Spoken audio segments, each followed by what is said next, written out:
Greetings, class. This is the first installment of what will be about 50 by the time we're all said and done. This is February 1st, 2021. We will be taking a class together. It's going to be a learning experience for all of us. This is an asynchronous class. That means that we will not be learning together. We will not be learning at the same time. We do not have a set meeting. So I'm recording this now. I'm posting it today. And you might not be watching it on February 1st. Again, so this is Introduction to Peace Studies. I'm Dr. Wim Lavin. We will be reading from Houston Wood's Invitation to Peace Studies. We'll be watching from my YouTube channel, and there will be some other selected readings. And I wanted to give a little bit of a different spin on this, just right out the gate, because I think we all have to be cognizant of the fact that this is a different experience for all of us. A year ago, the pandemic of the coronavirus caused campuses to shut down. Tri-C blessed me actually with 13 days notice to pivot from face-to-face instruction and to move to the online learning. Some of the videos that I recorded then will be reusing. So if some of the topicality seems like it's just a little bit off, I apologize, but I didn't want to re-record everything. You'll see that my hair length changes dramatically, my beard length changes dramatically. But I will be re-recording some of the clips or making new clips where I've added different questions from previous sessions of this course. And you'll see that in your syllabus, which some of you at this point have now read, that you have an assignment to write a couple of pages about your narrative, about your experience with peace and your experience with conflict before we get started. And that really is the starting point that I want to have for this class. That everything about what we do, if it does not connect with your experience, if it does not connect with your life, know thyself, right? Go with what you know. It's more important for things to have durable impacts and beneficial impacts in your lives than it is for me to feel like I'm smart. Most of the time, I don't actually feel like I'm very smart. And so that's why I'm holding my upright bass guitar. So during this experience of the global pandemic, I've really tried to reconnect with some of the things that, I say, I wish I had more time, right? I would try to learn how to play that bass, finally get around to it. For 30 years of my life almost, I've been a noisemaker, but I really love music, and bass is my favorite instrument, and so I bought this upright.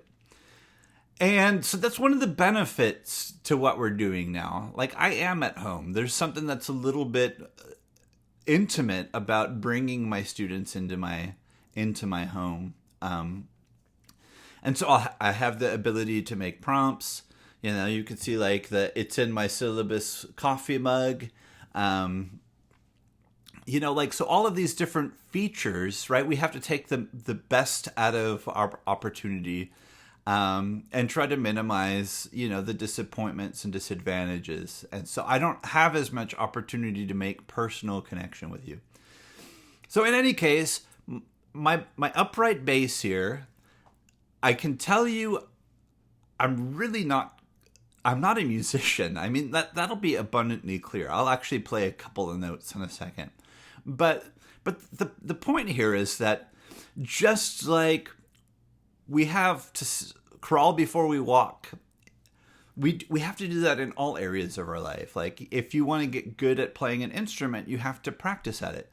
If you want to be good at conflict, you have to work at it. If you want to be good at peace, you have to work at it, right? So the invitation is saying, like, we want to bring you in, right?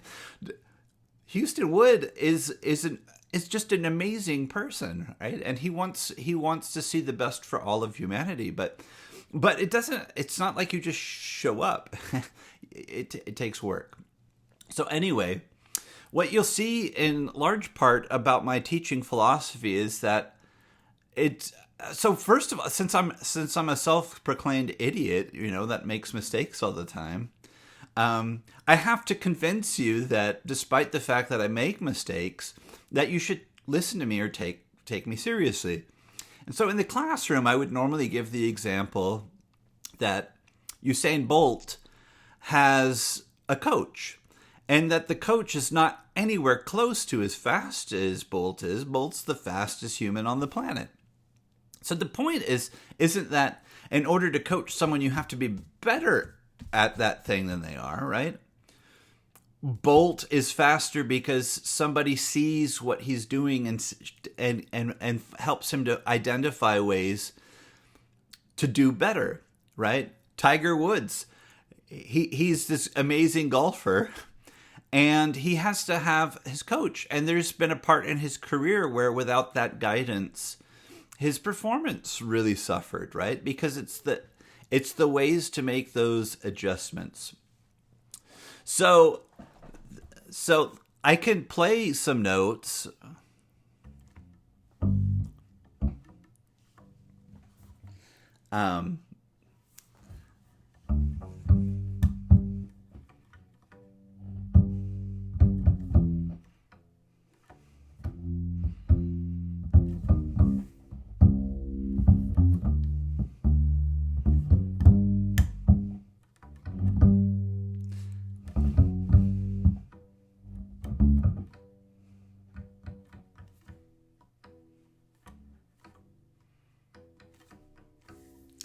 Well, that wasn't supposed to happen that way. Apparently, the battery for my electronics died, right? So, but the point is that if I could play Stand By Me, or if I can't play Stand By Me, isn't necessarily required in order to be able to talk about the deeper meanings of a song, or to tell somebody like, hang on to that note a little bit longer, or whatever it is about fine-tuning the art. And as much as the class is going to be about the sciences, right? The political science and the social science and the anthropology of peace and of conflict, it's also about the art, right? The humanities, right? The thinking together. We will philosophize about value and meaning and the richness and the complexity and the nuance of life, right? People get into arguments, they get into fights, they have disagreements over values. And we won't always be able to convince other people that they're idiots, right? I can admit I'm an idiot, but if you call me one, I'm not likely to have my opinion change, right? By the name calling. But we will have disagreements in life over things, and frequently that's about priorities and interests and values and all of those details.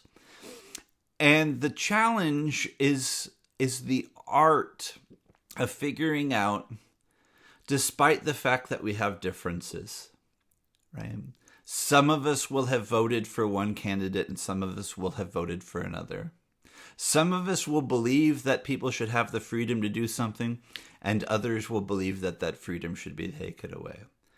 And some people think that we should pay more taxes, and others say that the government's already too, right? Like all of these different things, and we're not going to resolve it with arguments. And what we're going to have in this class is an ongoing discussion about the fact that we do have differences, and that we don't have to have violence as a result of these differences. That we can manage these differences in ways that in some cases will actually strengthen our relationships, right? That there can be strength in diversity, that there can be strength in all of these things. So the invitation, the introduction, this is who I am, I want to see peace in the world. I have dedicated the entirety of my adult life to seeing peace in the world. And so if you're willing to accept that, a middle-aged white guy might not be good on an upright bass, but might try to use that as a butchered example for why the fact that he makes mistakes in his own life should not be disqualifying from his opportunity to be able to try to guide you to strategies that can help you pursue peace in your own life and make greater sense of the peace that's in the world.